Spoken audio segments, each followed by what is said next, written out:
We kept hearing the entire season that the guy that would be on the market that would change every team and their starting pitching was Sandy Alcantara, coming back from Tommy John surgery, dealing with that injury that kept him out for a while.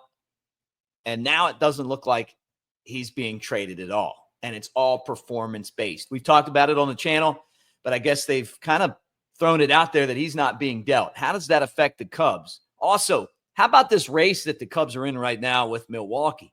Got to take my hat off to the Brewers. They've won a lot of games in a row, and they've caught the Cubs in the standings. But can they keep that going? And is it the best race in baseball? And what about the Cubs? With the trade deadline coming, can they stick with what they have right now, or does Jed Hoyer have no choice but to go all in? Because that's what he's done this season, is go all in. We're going to get into that as well. Thanks for hanging. Brought to you by D Community on our D Community site. That is where we're going to be giving away playoff tickets, whether it's as the champs of the NL Central or a wild card team. Cubs in great position to make the postseason. And when they do, we're going to make sure that some of you guys are there. All right, let's go.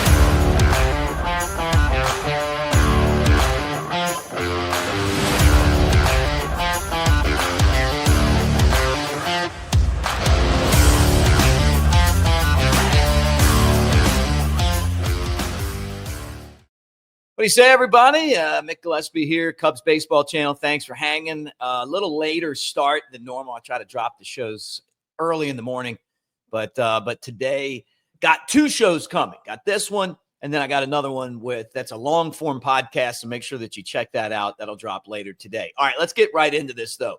USA Today's Bob Nightingale, the Marlins, may have no choice now but to hang on to him and chop him again this winter. And he's talking about Sandy Alcantara. Does this surprise anybody? Value-wise, he's just not, there's no value there. And the reason why is that he has just been terrible. The Cubs, the Yankees, there's a lot of teams in baseball that are desperate to add a starter. And Alcantara is a former Cy Young Award winner. And when Justin Steele went down and Jameson Taillon went out and Javier Assad hasn't been there this year, the Cubs have had some options, but now they're without a starter. They have a four-man rotation, and then they've kind of done like bullpen stuff. We'll see if Ben Brown ends up coming back when they get back to where they need somebody to pitch that fifth game. They would love to go out and make a deal to get a former Cy Young Award winner. Now, it would be expensive, but the Marlins were kind of hoping that an Alcantara deal would help them build their organization for the future.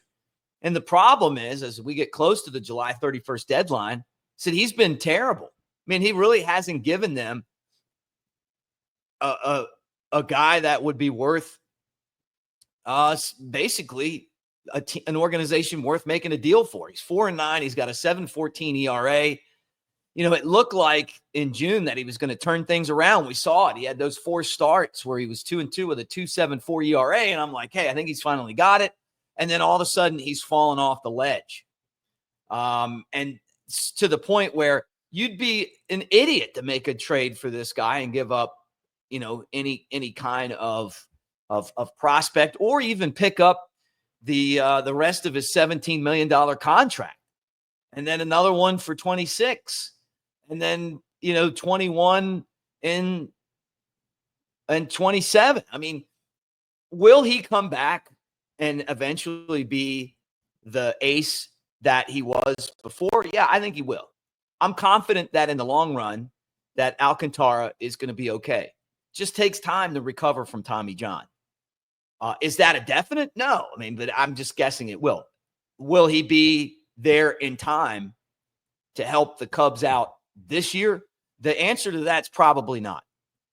And every start that he makes is one more reason not to make a deal for him, because it just keeps getting worse and worse, right? Or it doesn't improve. So the Marlins are probably going to pull him back, see if they can get some momentum for him towards the end of the year, and then do some kind of an off-season trade. Now, where does that leave the Cubs?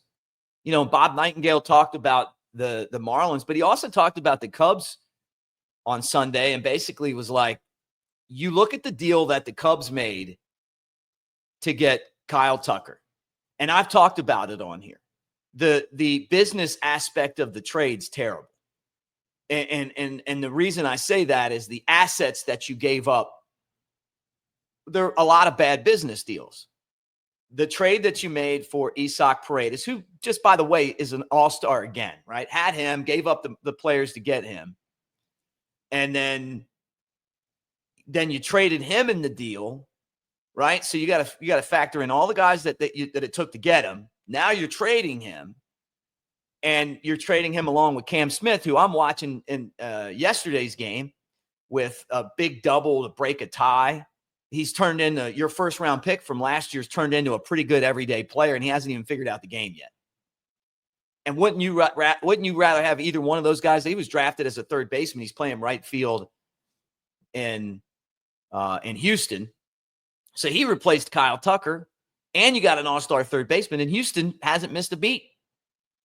They got a starter in that deal that was doing okay and then got hurt, right? So you got to factor those guys in. We got Tucker.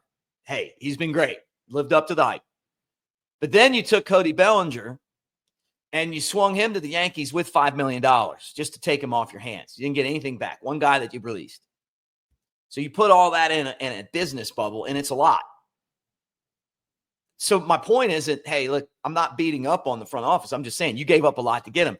You have to go out and add to be able to contend for your division first. And I'm going to get into that here in a second, but also to win the World Series.